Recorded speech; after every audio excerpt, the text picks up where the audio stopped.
Hello guys, कैसे हो आप सब लोग। आज हम बात करने जा रहे हैं रेजिस्टेंस के कॉम्बिनेशन के बारे में। सबसे पहले आपने रेजिस्टेंस के बारे में पढ़ रखा है कि रेजिस्टेंस क्या चीज होती है, तो थोड़ा सा मैं बता देता हूँ। रेजिस्टेंस हर वो चीज जिसकी वजह से इलेक्ट्रिसिटी कंज्यूम होती है, या हम यूं कह सकते हैं कि वो चीजें जिनकी वजह से इलेक्ट्रिसिटी खर्च होती है। जैसे हमारे घर के अंदर हमने एक फैन चला रखा है, बल्ब लगा रखा है, CFL या टीवी चला रखा है। ये सारी चीजें जो है इनकी वजह से हमारी इलेक्ट्रिसिटी का कंजम्पशन होता है और हमारा बिजली का बिल जो है वो फिर धीरे धीरे बढ़ता जाता है कि अगर हम कंटिन्यू इनको ज्यादा यूज करते हैं तो सिंपल सा केस, रेजिस्टेंस हर वो चीज जिसकी वजह से करंट कंज्यूम किया जाता है या करंट को रोका जाता है किसी ऑब्जेक्ट के थ्रू, वो चीज रेजिस्टेंस कहलाती है। तो आज हम बात करते हैं कॉम्बिनेशन के बारे में। कॉम्बिनेशन क्या होता है रेजिस्टेंस का? Combination of resistances. तो इसमें जैसे अपन एग्जांपल लेते हैं कि हमारे घर के अंदर हम एक रूम के अंदर बैठे टीवी देख रहे हैं, तो हमें क्या क्या चीज की जरूरत है। सबसे पहले हमें पावर सप्लाई देनी है टीवी के लिए। दूसरा, टीवी चलाने के लिए हमें एक सेट टॉप बॉक्स की जरूरत पड़ती है, जैसे DTH हो गया या केबल का कनेक्शन है। तो दो चीजें हमारी ये हो गई। इन दोनों को इलेक्ट्रिसिटी की जरूरत है। बिना इलेक्ट्रिसिटी के ना टीवी चलेगा और ना ही सेट टॉप बॉक्स चलेगा। तो दो चीजें ये हो गई। इन दोनों को हम एक रेजिस्टेंस कह सकते हैं। सीधा इनका इंडिविजुअल नाम लेने की बजाय सीधा इनको हमने एक रेजिस्टेंस नाम दे दिया। इसके साथ साथ गर्मी का मौसम है, हमारे रूम के अंदर फैन चल रहा होगा या कूलर हमने चला रखा है या AC है, एक ये हो गया। चौथा CFL या LED। तो कम से कम ये चार चीजें हमारे रूम में चल रही होंगी जब हम टीवी देखते हैं शाम के टाइम में। तो ये चारों की चारों चीजें जो है ये चारों रेजिस्टेंस कहलाएगी। तो अब बात यह आती है कि ये चारों चीजें चलने के बाद कितनी इलेक्ट्रिसिटी कंज्यूम करेगी या कितना सर्किट के अंदर करंट जाएगा। तो वो सारी चीजें हम कॉम्बिनेशन के थ्रू पढ़ते हैं। कॉम्बिनेशन दो तरह का होता है। कौन कौन सा? Number 1 series combination and number 2 parallel combination. तो सीरीज की सबसे पहले बात करते हैं। सीरीज कॉम्बिनेशन के अंदर क्या सिस्टम होता है कि जितने भी रेजिस्टेंसेज हैं, यानी कि जितनी भी चीजें जो करंट कंज्यूम करती है, वो एक के बाद एक लगी होती है। जैसे रेजिस्टेंस का सिंबल क्या होता है? ये जो हमने बनाया था पहले, ये रेजिस्टेंस का सिंबल है। इसको हम R लिखकर बना सकते हैं। अब एक सपोज करो कि हमने 3 बल्ब जला रखे हैं हमारे घर के अंदर इस तरह से। पहला यहां पर है, दूसरा ये हो गया और तीसरा ये। 3 बल्ब एक लाइन के अंदर है और इन तीनों को हमने एक बैटरी के साथ जोड़ रखा है। ये बैटरी का सिंबल बना दिया और यहां पर हम एक ऑन ऑफ वाला स्विच भी लगा सकते हैं। प्लस माइनस करंट की डायरेक्शन ये आ गई, यहाँ ऊपर की तरफ, ये नीचे की तरफ, ऐसे। जैसे ही बैटरी से करंट जाएगा, सबसे पहले इस बल्ब के अंदर एंटर करेगा। हम इस बल्ब को कहते हैं B1, फर्स्ट बल्ब। फिर इसमें से करंट ऐसे मतलब ट्रेवल करके घूमने के बाद फिर सेकंड वाले के अंदर एंटर करेगा, इसमें से जाएगा ऐसे घूमकर, फिर थर्ड वाले के अंदर। तो तीनों बल्ब के अंदर जब करंट जाएगा तो ये ग्लो करना स्टार्ट कर देंगे। अब देखो कि अगर हम इस बटन को यहां से ऑफ कर देते हैं तो क्या होगा? तीनों बल्ब एक साथ ग्लो करना बंद कर देंगे। क्यों? क्योंकि तीनों सीरीज के अंदर लगे हुए हैं। सीरीज के अंदर मतलब ये होता है कि एक से करंट दूसरे में जाता है। अगर तीनों में से किसी एक के अंदर मान लो इसमें करंट बंद हो गया तो आगे वाले दोनों भी काम नहीं करेंगे। तो ये कॉम्बिनेशन होता है, ये सीरीज कॉम्बिनेशन कहलाता है। तो सीरीज कॉम्बिनेशन की पहचान ये है कि जहां पर करंट को ट्रेवल करने के लिए एक सिंगल रास्ता मिलता है। अब ये देखो, यहां से करंट को एक ही रास्ता मिल रहा है, यहां करंट जा रहा है, यहां भी अंदर घूमकर ऐसे आ रहा है, लेकिन रास्ता एक ही है। अगर ये यहां से जुड़ा होता फिर तो हम दो रास्ते यहाँ पे कह सकते थे, लेकिन ये बीच में गैप है तो ये एक ही पाथ होगा इसके लिए, ऐसे। फिर इस बल्ब में से ऐसे घूमकर आएगा। तो ये पूरा एक सिंगल पाथ यहाँ पे करंट को ट्रेवल करने के लिए मिल रहा है। तो इसको हम सीरीज कॉम्बिनेशन यहां पर बोलते हैं। अब सीरीज कॉम्बिनेशन का एक फॉर्मूला होता है कि हम सीरीज के अंदर रेजिस्टेंसेज हैं तो उनको कैसे हम उनको अरेंज करेंगे और कैसे टोटल रेजिस्टेंस निकालेंगे। तो पहला हमारा केस है सीरीज कॉम्बिनेशन, और इसमें एक फॉर्मूला होता है कि मोर देन 1 रेजिस्टेंसेस अगर एक जगह कहीं पे लगा रखे हैं तो टोटल रेजिस्टेंस कितना होगा सर्किट का, वो निकालने का एक फॉर्मूला है। वो कैसे ड्राइव करना है वो हम यहाँ पे निकालेंगे। तो उसके लिए सबसे पहले डायग्राम बनाते हैं यहाँ पे छोटा सा। अब इसमें देखो कि हम इनका सिंबल यहाँ पे यूज करेंगे। एक्चुअली ये कुछ भी हो सकते हैं, 3 बल्ब हो सकते हैं, एक CFL हो सकती है, एक बल्ब हो सकता है, एक टीवी हो सकता है, तो वो कोई मैटर नहीं करता। यहाँ पर ये सर्किट बन गया हमारा छोटा सा। यहाँ पे बैटरी का सोर्स है V, पहला रेजिस्टेंस इसको R1 बोलेंगे, इसको R2, इसको R3। तो सीरीज कॉम्बिनेशन मतलब एंड टू एंड कनेक्टेड है, जहां पर पहला खत्म होता है वहां पे दूसरा शुरू होगा। ये कॉम्बिनेशन सीरीज कॉम्बिनेशन है। सीरीज के अंदर करंट को ट्रेवल करने का एक ही रास्ता मिलता है। इसका मतलब ये होता है कि सीरीज कॉम्बिनेशन के अंदर करंट I की वैल्यू पूरे सर्किट में सेम होती है। लेकिन सीरीज के अंदर एक और खास बात होती है कि वोल्टेज जो है वो अलग अलग है। जो सबसे पहले वाला रेजिस्टेंस है इसको सबसे ज्यादा वोल्टेज मिलती है, तो इसकी वोल्टेज हम यहाँ पे V1 लिख देते हैं। सेकंड वाला ये रेजिस्टेंस, इसकी वोल्टेज V2, और थर्ड वाला जो है इसकी वोल्टेज V3। तो इसका ये कि जो हमने 3 बल्ब यहाँ पे यूज करे थे, उनमें से सबसे पहला जो बल्ब है जो बैटरी के साथ पहले जुड़ा हुआ है, हालांकि जुड़ा ये भी है लेकिन करंट इधर से आ रहा है, तो ये पहला माना जाएगा। जो सबसे पहला बल्ब होता है उसको सबसे ज्यादा करंट मिलता है, क्योंकि उसके पास ज्यादा वोल्टेज लेने का चांसेस होता है। जितनी वोल्टेज ये यूज करेगा और बाकी जो छोड़ेगा वो ही आगे वालों को मिलेगी। तो सीरीज के अंदर ये चक्कर रहता है कि जो सबसे पहले जुड़ा होता है उसको सबसे ज्यादा वोल्टेज मिलती है, दूसरे वाले को उससे कम, तीसरे वाले को सबसे कम। तो इस वजह से अगर हम 3 बल्ब सीरीज में लगाएंगे तो तीनों की ब्राइटनेस एक जैसी नहीं होगी। आगे वाला ज्यादा ब्राइटनेस दिखाएगा, पीछे वाला उससे थोड़ी कम, और लास्ट वाला सबसे कम। तो इस तरह का ये कंसेप्ट इसमें रहता है।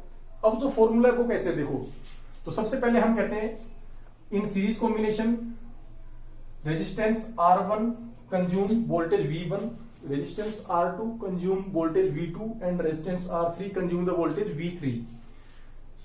बट टोटल वोल्टेज, सर्किट की टोटल जो वोल्टेज होगी या टोटल जो पोटेंशियल डिफरेंस होगा वो V हम लेते हैं। ये तीनों जो है V1, V2, V3, ये अभी तो R1, R2, R3 के लिए इंडिविजुअल वोल्टेज का काम कर रहे हैं, लेकिन इन तीनों का टोटल जो होता है वो बैटरी जो हमने लगा रखी है उसके बराबर होगा। जैसे एग्जांपल ले लेते हैं, जो ये बैटरी हमने ये 20 वोल्ट की लगा दी और इस रेजिस्टेंस ने 10 वोल्ट कंज्यूम कर ली, 20 में से 10 इसने ले ली, पीछे 10 बच गई, और उसमें से मान लो R2 ने 6 वोल्टेज ले ली, तो 10 और 6 16 हो गई, पीछे रह गई 4, तो इसको 4 वोल्ट मिलेगी। तो तीनों का टोटल 10 + 6 + 4, इन तीनों का टोटल 20 हो गया, और बैटरी की वोल्टेज भी 20 है। तो इनका टोटल जो है वो सेम रहता है, लेकिन हर रेजिस्टेंस की वोल्टेज है वो अलग अलग हो सकती है। इसलिए हम यहाँ पे ये लिखेंगे जो V है वो V1 + V2 + V3 इन तीनों के इक्वल होता है। Total voltage V = V1, V2, V3। अब देखो V = क्या होता है, from Ohm's law. Ohm's law आप सबने पढ़ रखा है। ओम्स लॉ होता है हमारा V = RI। पूरा V जो है वो RI के बराबर होगा। इसको हमने लिख दिया यहां पर इक्वेशन नंबर 2। लेकिन अगर V1 वोल्टेज, इस रेजिस्टेंस की वोल्टेज V1 जो है वो किसके बराबर होगी, वो R1I के इक्वल होगी, क्योंकि इस रेजिस्टेंस का रेजिस्टेंस R1 है लेकिन करंट इसको I मिल रहा है। करंट के साथ हमने I1, I2, I3 नहीं लगाना। क्यों नहीं लगाना, क्योंकि पूरे सर्किट में करंट कॉमन है, तो इसलिए यहां पर रेजिस्टेंस के लिए तो R1 लिखा जाएगा लेकिन करंट सिर्फ I ही रहेगा। इसी प्रकार V2 की वैल्यू R2I और V3 की वैल्यू R3I। ये हमारी 3rd, 4th और 5th इक्वेशन बन गई।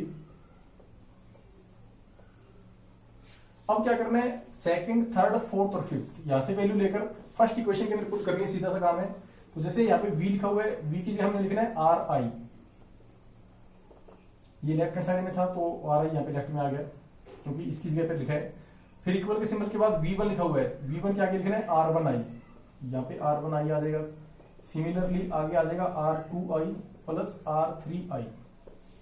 अब इनमें से देखो कॉमन क्या आ रहा है, I कॉमन आ रहा है, वो हमने बाहर लिख दिया। यहाँ पे रहेगा R1, R2 + R3। इस I से ये I कैंसिल हो गया। टोटल जो रेजिस्टेंस है हमारे सर्किट का वो ऐसे हमने ऐड करना है। ये होता है सीरीज कॉम्बिनेशन के अंदर टोटल रेजिस्टेंस निकालने का फॉर्मूला। न्यूमेरिकल्स के अंदर हम ये फॉर्मूला डायरेक्ट यूज कर सकते हैं, लेकिन कई बार एग्जाम में अगर मान लो ये पूछ लें कि डिराइव करो या प्रूव करो कि ये फॉर्मूला कैसे बना, तब हमें इस तरह का एक सर्किट बनाकर और ऐसे एक्सप्लेन को करना पड़ेगा। तो सीरीज के अंदर क्या होता है, करंट सेम रहता है, कंक्लूजन अपने कहते हैं करंट सेम रहेगा, वोल्टेज डिफरेंट डिफरेंट आएगी। ये होती है सीरीज कॉम्बिनेशन की खास बात, जो आगे हम न्यूमेरिकल्स के अंदर यूज करेंगे। अब उसके बाद नेक्स्ट हमारा है पैरेलल कॉम्बिनेशन। पैरेलल के अंदर देखो किस तरह का सर्किट होता है। अब पैरेलल कॉम्बिनेशन और सीरीज में डिफरेंस क्या है? पैरेलल के अंदर ये खास बात होती है कि करंट को ट्रेवल करने के लिए एक से ज्यादा रास्ते अवेलेबल होते हैं। जैसे एक हमारा रेजिस्टेंस इस तरह से कनेक्टेड रहता है, इसको हमने लिख दिया यहां पर R1। दूसरा रेजिस्टेंस हमने यहां से ऐसे जोड़ दिया,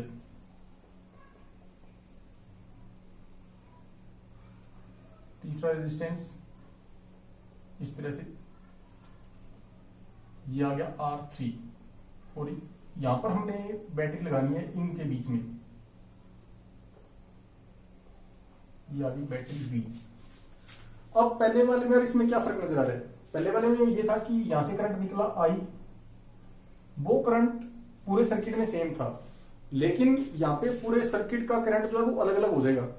इस पॉइंट पे आने के बाद यहां पर एक पॉइंट है A और इधर हमने लिख दिया पॉइंट एक B। पॉइंट A से आगे करंट तीन पार्ट्स में डिवाइड हो रहा है। क्यों? क्योंकि देखो यहाँ पे करंट को तीन रास्ते मिल रहे हैं। यहाँ पे जो करंट आया था नीचे से, यहाँ पर I करंट आया हुआ है। अब जब वो इस पॉइंट पे पहुंचेगा, यहां से एक रास्ता इधर जा रहा है, एक रास्ता इधर जा रहा है और एक रास्ता इस तरफ जा रहा है।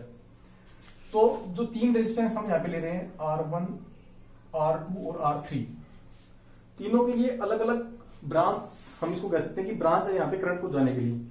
जिस तरह से मान लो कि एक नाले के अंदर पानी जा रहा है, उस पानी को अगर हम अलग अलग रास्तों में डिवाइड कर दें तो पानी का फ्लो अलग अलग डायरेक्शन में स्टार्ट हो जाएगा। जिस प्रकार हमारी नहर होती है, पानी की नहर जा रही है, उसमें अलग अलग किसानों को अगर हमने सिंचाई के लिए पानी देना है तो बीच बीच में थोड़ी थोड़ी जगह छोड़ देते हैं। जैसे 3-4 किलोमीटर बाद थोड़ा सा गैप दे दिया, पानी इधर शुरू हो गया। जैसे क्या होता है कि नहर के अंदर ऐसे पानी का फ्लो हो रहा है, यहाँ पे थोड़ा सा गैप दे दिया तो पानी इधर भी जाना शुरू कर देगा। कुछ गैप हमने इधर दे दिया, इधर भी जा सकता है, आगे यहाँ पे जगह छोड़ी हुई है। तो अलग अलग रास्ते हैं पानी को जाने के लिए। लगभग उसी तरह काम करंट का रहता है। करंट को जितने रास्ते मिलेंगे ये उसी तरफ चल पड़ता है। सीरीज कॉम्बिनेशन में सिंगल पाथ होता है, एक ही रास्ता होता है करंट के लिए। लेकिन पैरेलल में जितने रेजिस्टेंस हम यहाँ पे जैसे लगा रहे हैं तो उतने ही रास्ते अपने यहाँ पे कह सकते हैं कि उसको मिलेंगे। तो इसका मतलब क्या हो गया कि ये वाला जो रेजिस्टेंस है इसको करंट अलग मिलेगा, इसको I1 करंट मिलेगा, इसको I2 मिलेगा, इसको I3 मिलेगा। सीरीज में वोल्टेज अलग अलग थी, करंट सेम था। पैरेलल में वोल्टेज सभी की सेम रहती है, करंट अलग अलग है। वोल्टेज सेम क्यों है? देखो इस पॉइंट तक बैटरी की वोल्टेज जो है वो सेम है। ये इसको भी ऑप्शन है सेम वोल्टेज लेने का, इसके पास भी सेम वोल्टेज का ऑप्शन है, इसके पास भी सेम का ऑप्शन है। यहां पर तीनों के पास अपॉर्चुनिटी है कि वो बैटरी से कितनी भी वोल्टेज ले सकते हैं, क्योंकि ये तीनों इंडिविजुअली डायरेक्ट बैटरी के साथ कनेक्टेड है। सीरीज में सिर्फ पहले वाला था वो ही बैटरी के साथ जुड़ा हुआ था, बाकी दोनों थे वो एक दूसरे पे डिपेंड थे। सेकंड वाला रेजिस्टेंस पहले पे डिपेंड होता है, थर्ड वाला सेकंड पे डिपेंड होता है। यहाँ पे तीनों इंडिपेंडेंट है, तीनों का सीधा कनेक्शन है पॉइंट ए के साथ। तो यहाँ से तीनों बैटरी के साथ हम कह सकते हैं कि जुड़े हुए हैं। कॉमन मतलब एक पॉइंट हो गया इनका। तो इन parallel combination total current circuit का जो है वो रहेगा I is equal to I1 plus I2 plus I3। इसको इक्वेशन आप बन दे सकते हो। फिर सेम वही कंसेप्ट, ओम्स लॉ लगाना है यहाँ पे अकॉर्डिंग टू ओम्स लॉ। तो ओम्स लॉ था V is equal to IR। पिछले सीरीज कॉम्बिनेशन में हमने वोल्टेज को मतलब अलग अलग रख के सोल्व किया था। यहाँ पे करंट देखो हमारा आ रहा है, तो इस इक्वेशन में से हम करंट को अलग निकालेंगे। तो I को अगर ऐसे आप अलग निकालोगे तो ये R V के अपॉन में आ जाएगा, इक्वेशन बन जाएगी V अपॉन में R। Similarly for first resistance the current I1 will be V upon R1। अब यहाँ पे ध्यान दो कि V चेंज नहीं होगा, V पूरे सर्किट का कॉमन है। पैरेलल में वोल्टेज कॉमन, सीरीज में करंट कॉमन। तो यहाँ पे I1 is equal to V upon में R1, ये नेक्स्ट इक्वेशन आ गई। After that I2 is equal to V upon R2 and finally I3 जो है that will be V upon R3। ये सारी वैल्यूज इक्वेशन 1 में हमने पुट करनी है। I की जगह पे लिखना है V अपॉन में R। तो ये आ गया V अपॉन में R, ये लेफ्ट साइड में आ गया क्योंकि I लेफ्ट में था। राइट साइड में I1 है, I1 की जगह लिखना है V अपॉन में R1। सिमिलरली V अपॉन में R2 एंड V अपॉन में R3। इधर से हम V कॉमन ले सकते हैं, तो इसको हम ऐसे लिखेंगे, V कॉमन आ गया 1 अपॉन में R1, 1 upon R2, 1 upon R3। V से V कट गया, तो जो फॉर्मूला निकला हमारा 1 अपॉन में R, R1, R2 और R3। ये पैरेलल कॉम्बिनेशन में टोटल रेजिस्टेंस फाइंड आउट करने का फॉर्मूला होता है, जो ऐसे निकलता है। तो हम यहाँ पे कह सकते हैं इसमें वोल्टेज जो है वो कॉमन है, या वोल्टेज जो है वो सेम रहती है, और करंट जो है वो डिफरेंट रहेगा। ये दो बात आपने दिमाग में बिठा के रखनी है। सीरीज कॉम्बिनेशन में करंट सेम, वोल्टेज अलग अलग, पैरेलल में वोल्टेज सेम, करंट अलग अलग। अब देखो कि इसकी वजह से फर्क क्या पड़ता है, कि हमने जो बात की थी कि टीवी है, एलसीडी है हमारा, या सेटो बॉक्स था, फैन था, सीएफएल है, ये सारे हमने लगा रखे हैं। तो ये हमारे घर में कौन से कॉम्बिनेशन में है, सीरीज में या पैरेलल में, और अगर किसी में अगर पैरेलल में है तो इसका क्या बेनिफिट है, और सीरीज में तो क्या बेनिफिट है, वो हम देखते हैं अभी। तो देखो पैरेलल का जो बेनिफिट होता है, पैरेलल का सबसे बड़ा बेनिफिट ये होता है कि पैरेलल के अंदर सभी डिवाइसेस को एक जैसी वोल्टेज मिलती है। दूसरा, पूरे सर्किट का टोटल जो रेजिस्टेंस निकलता है वो सीरीज के कंपैरिजन में कम निकलता है। कैसे? जैसे देखो हम यहाँ पे दो सर्किट बना देते हैं, ये बना दिया सीरीज का, और ये आ गया हमारा बैटरी साथ इसका कनेक्शन। एग्जांपल लेते हैं, बैटरी है यहाँ पे 20 वोल्ट की, पहला रेजिस्टेंस है 5 ओम का, ये मान लो 3 ओम का है, और ये 2 ओम का है। या फिर अपने ऐसे करते हैं, एक बार तीनों रेजिस्टेंस सेम रख लेते हैं। मान लो ये भी 4 ओम का है, ये भी 4 ओम का है। इससे हमारे लिए थोड़ा सा आसान हो जाएगा कि क्या फर्क पड़ता है इस तरह का कम्युनिकेशन रखने का। ये सीरीज है इधर वाला, और इधर पैरेलल का एक सर्किट बना देते हैं इसी तरह का। पैरेलल के अंदर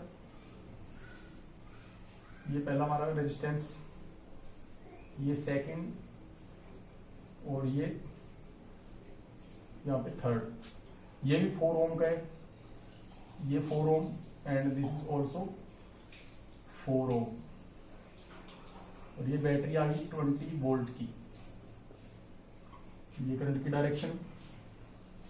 ओके, अब हमने निकालना है दोनों सर्किट के अंदर करंट की वैल्यू कितनी है, या पहले हम टोटल रेजिस्टेंस निकालेंगे। सीरीज कॉम्बिनेशन में आर निकालने का फॉर्मूला हमने निकाला हुआ है R1 plus R2 plus R3। R1 आ गया 4 ओम, R2 भी 4 है, R3 भी 4 है, टोटल आ गया 12 ओम। ठीक है, इस तरफ R निकलेगा 1 अपॉन R, ये वाला फॉर्मूला लगाना पड़ेगा, एंड इस तरह से हम इसको ऐसे लिखेंगे। अब इसमें 4 कॉमन आ गया, ऊपर आ जाएगा 1 प्लस 1 प्लस 1, 3/4। ये वैल्यू निकली है 1 अपॉन R की।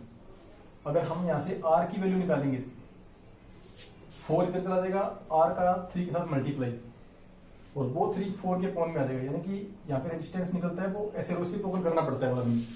पहले 1 अपॉन R निकलता है, और अगर R निकालेंगे तो उसको अपने उल्टा कर देते हैं। ये इस तरह का केस आ जाएगा।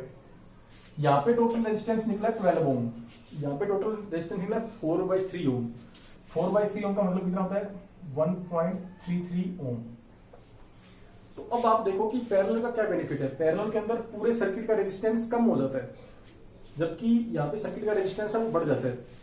और जितना ज्यादा रेजिस्टेंस बढ़ेगा, करंट उतना ही हमारा कम होगा, क्योंकि फॉर्मूला क्या था? V डायरेक्टली प्रोपोर्शनल I, और R जो होता है इनवर्सली प्रोपोर्शनल होता है I के।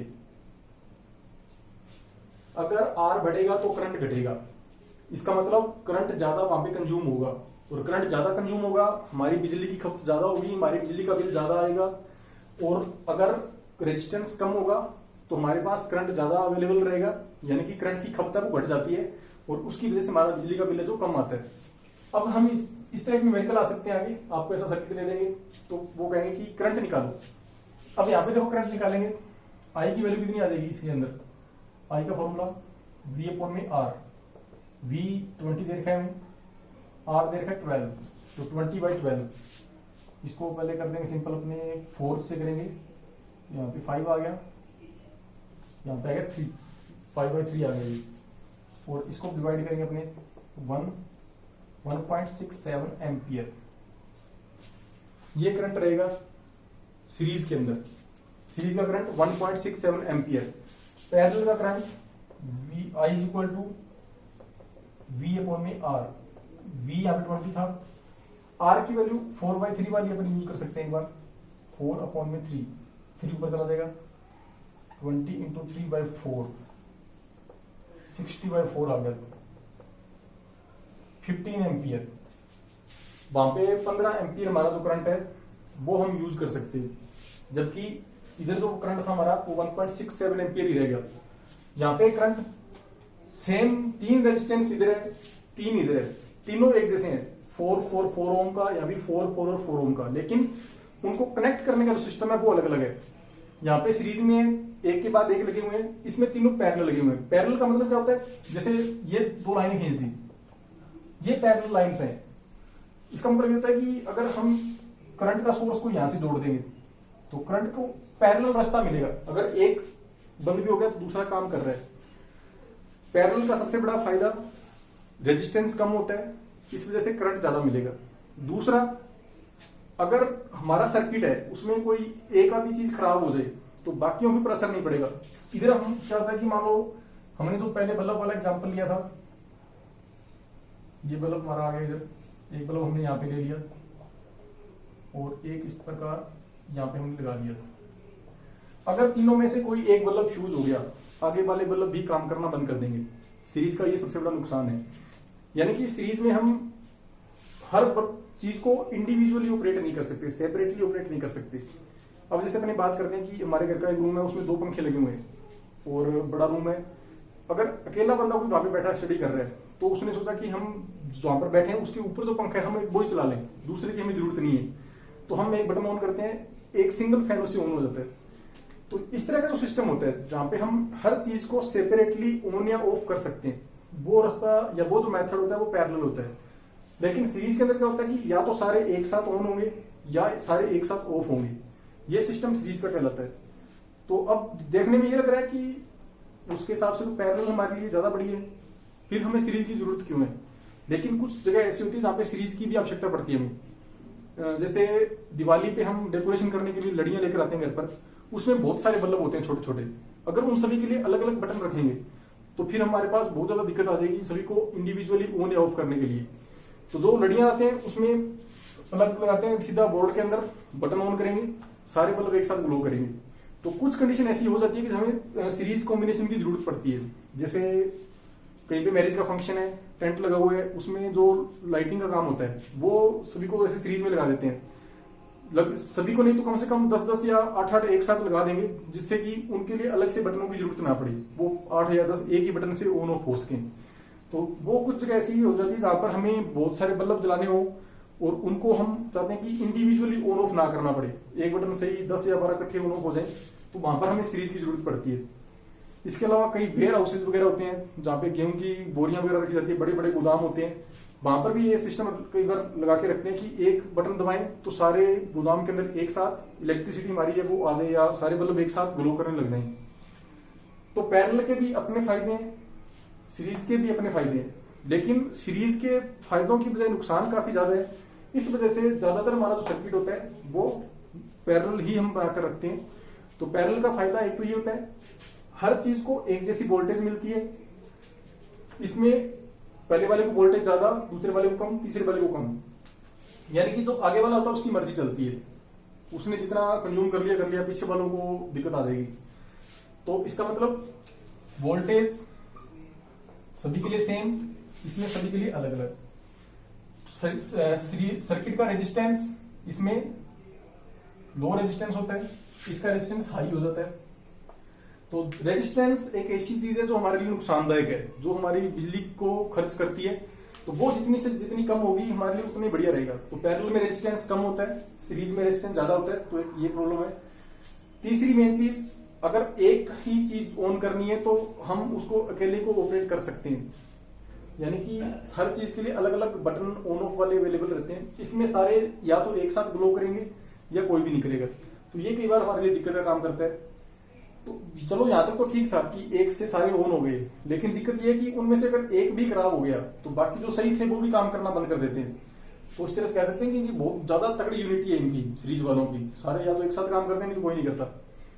तो हमारे लिए पैरेलल वाला उस केस में भी ज्यादा बढ़िया है। तो ये कुछ चीजें हैं जो हमारे लिए डेली लाइफ के अंदर हम देख सकते हैं कि कैसे सीरीज और पैरेलल के फायदे या नुकसान होते हैं।